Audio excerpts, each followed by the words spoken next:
నాశనం చేస్తున్నటువంటి పరిస్థితులు ఏర్పడినవి. మరి దీంట్లో ఈ మెడికల్ కాలేజ్ మనం ఇప్పటికే చూసాము. చాలా మంది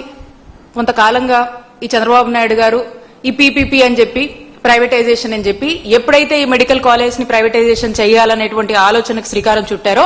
అప్పటి నుంచి కూడా రాష్ట్ర ప్రజలందరూ కూడా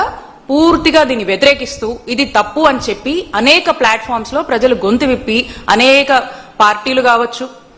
అలాగే మా నాయకుడు జగన్మోహన్ రెడ్డి గారి పిలుపు మేరకు వైఎస్ఆర్ కాంగ్రెస్ పార్టీ చేపట్టినటువంటి అన్ని ప్రొటెస్ట్ కార్యక్రమంలో, అలాగే ఈ కోటి సంతకాల సేకరణ అనేటువంటి ఒక గొప్ప కార్యక్రమంలో ప్రజలు ధైర్యంగా బయటకు వచ్చి ఈ మెడికల్ కాలేజ్ ప్రైవేటైజేషన్ కి మేము వ్యతిరేకం, దీనికి మేము పూర్తిగా మద్దతు ఇస్తాము, ప్రభుత్వంగా చంద్రబాబు నాయుడు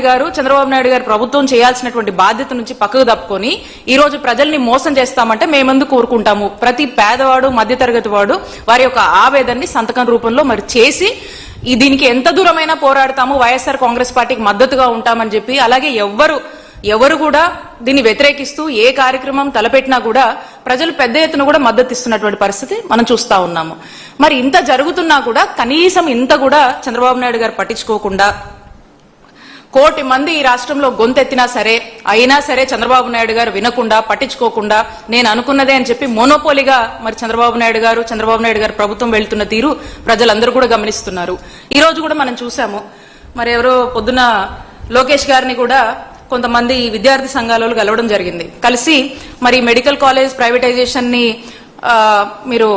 ఆపేస్తే బాగుంటుందండి, ఇది గవర్నమెంట్ రంగంలోనే నడుస్తే బాగుంటుంది అని చెప్తే కనీసము ఏ మాత్రం కూడా పట్టించుకోకుండా సేమ్ తండ్రి బాటలోనే లోకేష్ గారు కూడా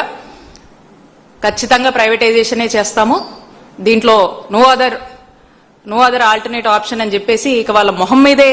ఏ విధంగా చెప్పేసి మరి ఆయన కూడా సేమ్ స్టాండ్ చెప్పినటువంటి పరిస్థితిని మనం ఈరోజు చూసాము. ఈ విధంగా వీళ్ళు ఏ మాత్రం కూడా ఈ యొక్క ఆలోచన నుంచి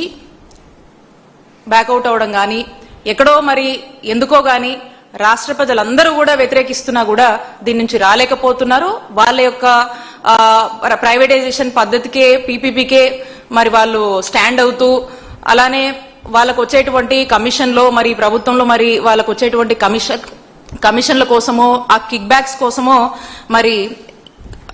వాళ్ళకున్నటువంటి ఇంట్రెస్ట్, వాళ్ళ దాని మీద వాళ్ళకున్నటువంటి ధ్యాస రాష్ట్ర ప్రజల భవిష్యత్ కోసము, వాళ్ళకు మంచి వైద్యం అందిద్దాము, వైద్య విద్య చదువుకునేటువంటి విద్యార్థుల భవిష్యత్ కోసం ఆలోచిద్దామని ఇంత కూడా లేదనేది మనకు స్పష్టం అవుతా ఉంది. ఇక నిన్న మనం చూసినట్టయితే